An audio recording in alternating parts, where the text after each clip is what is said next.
Merhaba, Yemek Okulumuza hoş geldiniz. Bu hafta açım, param da çok yok ama böyle uyduruk artık şeyler yemek istemiyorum. Vakit ayırıp güzel böyle gurme bir yemek yapmak istiyorum dediğinizde çok az malzemeyle, çok az şey kirleterek çok güzel bir tarifim var. Aslında kendisi patatesli yumurta. Patates, yumurta. Bunlar kahvaltı gibi demeyin. İspanyol omlette denen, işte İtalya'da, Fransa'da farklı versiyonları da yapılan. Benim de anne tarafı Kıbrıslı. Kıbrıs'ta da böyle biraz soğanlı patatesli yumurta vardı. Kıbrıs'ın patatesi de çok güzeldir. Oradan böyle hepsinden esinlenerek kendi öğrenci işimiz olarak yapabileceğimiz çok tatlı bir tarifim var. Tarif için bir tane patatesçik, bir tane soğan, 5 tane de yumurta. Bununla söz veriyorum 3 kişi böyle ay bayağı yedim çok doydum falan kadar doyabilecek. Öncelikle patatesi küp küp doğrayacağım. Hatta kendi benim şef bıçağıyla doğrayalım. Patatesin kabuğunu soymuyorum ben. Orada da ciddi bir lezzet var. Bizim bir tane böyle bulaşık teli gibi bir telimiz var. Onunla iyice temizleyince gayet sorun olmuyor. Bir de böyle ne bileyim soyunca bir parça sanki patatesin bir kısmı ziyan oluyormuş gibi geliyor bana. O ziyan olması da birazcık üzüyor, ne yalan söyleyeyim. Şimdi her biri böyle tavla zarından birazcık büyük küpler oldu. Şimdi bunun için ocağımı yakıyorum. Önce yüksek ateş, zeytinyağını tavanın altını yağlayacak kadar koyuyorum. Patates çünkü birazcık istiyor. Yağın olup olmadığını nasıl anlarız? Bir. Şimdi yağ böyle ilk başta daha yoğun, ısındıkça daha su gibi akışkanlaşır. O zaman olmuş demektir. Şimdi birazcık bekleyeceğiz. Çünkü patatesin üstünde nişasta var ya, iyi ısıtmazsanız tavayı, bu yapışmaz tavalarda birazcık belki daha az olabilir ama iyi ısıtmazsanız çok yapışıyor. Bu nişastası birazcık suyuyla beraber karışıp cüp diye tavanın kenarına böyle yapışıyor. Ondan sonra onu kaldırdığınızda böyle patatesin izleri kalıyor. Şimdi bakın demin hani ne kadar daha zor şey yapılıyor. Şimdi bak su gibi. Böyle bak çok daha akışkan oldu. Şimdi artık patatesleri koyabilirim. Böyle bir tanesi de bız bız bız ediyor. Onu da gördük. Şimdi bu böyle ilk koyup patatesler tavanın ısısını düşürüyor ya. O yüzden ilk başta altı açık. Ama koyup böyle iyice cızırdamaya tekrar başladığında tavanın altını kısacağım. Şimdi burada şöyle bir şey var. Cızırdamaya başladı. O yüzden kısıyorum. Eğer çok açık yaparsanız dışı çıtırdar ama içi pişmez. Böyle yavaş yavaş yaptığınızda, hatta bizim ekipten bir Anadolu'ya bir denemelerde yaparken nasıl yani sen bu patatesleri daha evvel haşladın mı Refika falan dedi. O dışı çıtır içi yumuşacık hali yavaş yavaş kızardığında oluyor.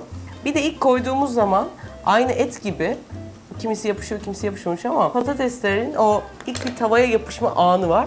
O sırada çok fazla çevirmemek lazım. Bir tarafı mühürlensin, iyice pişsin. Ondan sonra çevirmek lazım. O yüzden birazcık bekleyeceğiz. Bu arada bir tane de soğanım var. Genelde çok koymazlar patatesli yumurtaya soğan ama o böyle karamelize olmuş bir şekilde, müthiş bir şekilde yakışıyor. O yüzden ekliyorum. Onu da böyle çok ince doğramayacağım. Böyle küçük yarım daireler, piyazlık gibi doğruyorum.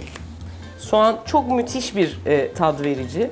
Böyle minik, böyle lezzetli tat kesecikleri gibi düşünebilirsiniz. Hem suyu var hem de aslında içinde böyle bir parça da şekeri var. Bu haldeyken soğanları da atıyorum.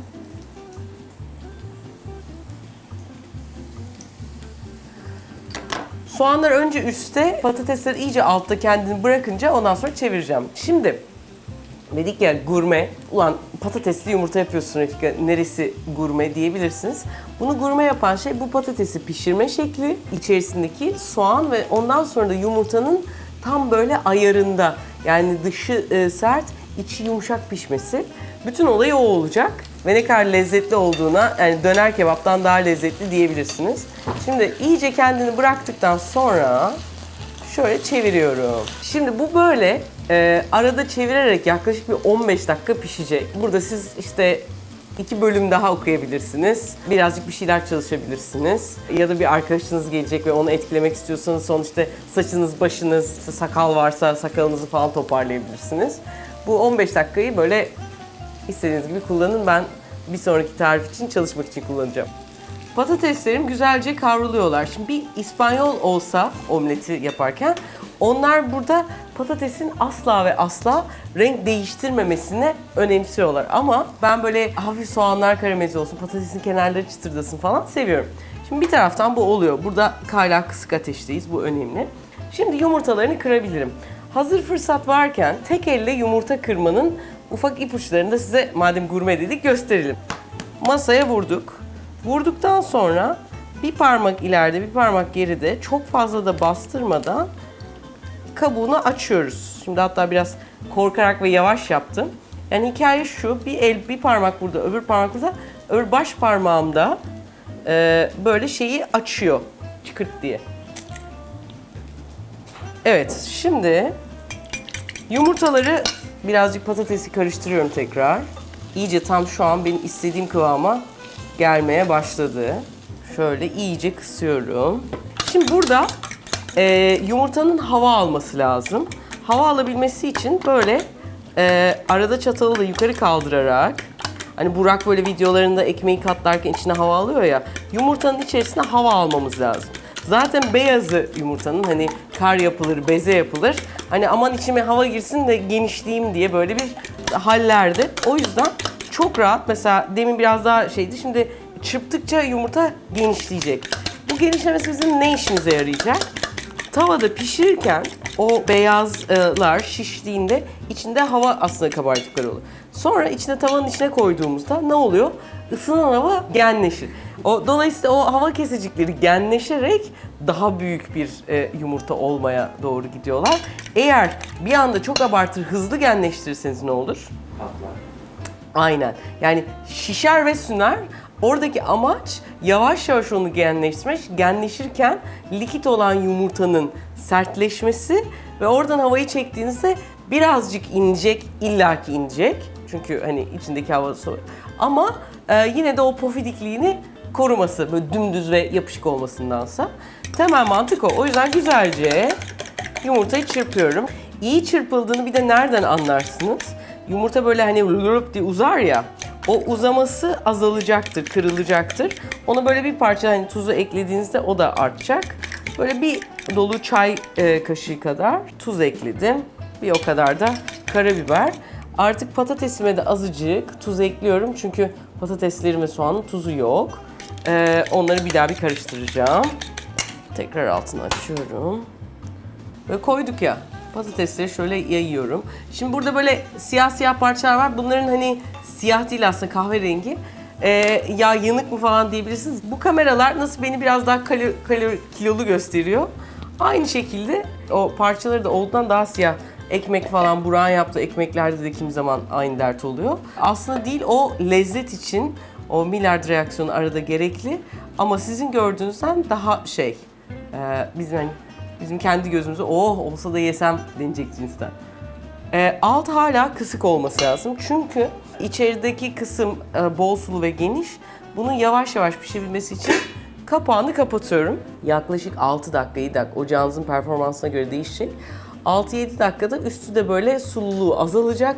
Alt tarafı da yapacak. Bunun için ama altı iyice kısık olmalı ki o 5-6 dakikada harlı ateş olursa altı yanar, içi hala sulu kalır. O yüzden en kısığında ocağımın yapabildiği tatlı 6-7 dakika içerisinde pişecek. Arada böyle kenarlarına bakın ama çok fazla açmayın. Çok fazla açılırsa şu an bunu kapattığımızda içinde bir fırın hissi oluyor ya, o fırın hissi kaybolur. Açtık. Önce kenarlarını yapışmıyor diye emin olmak lazım. Şöyle. Şimdi bunu kapağını kapatıyorum. Kapağımın şu kenarı düz olması gerekiyor. Şimdi böyle alıyorum.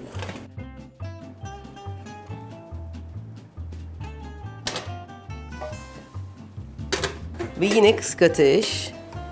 İkinci tarafı yaklaşık 2 dakika pişti mi tamamdır. Hop şöyle çeviriyorum. Burada elinize dikkat edin. Pofidik. Böyle hop bir çıplak gözle bakarsanız kör edebilir mi? Böyle bu şimdi sıcak sıcak ayrı güzel.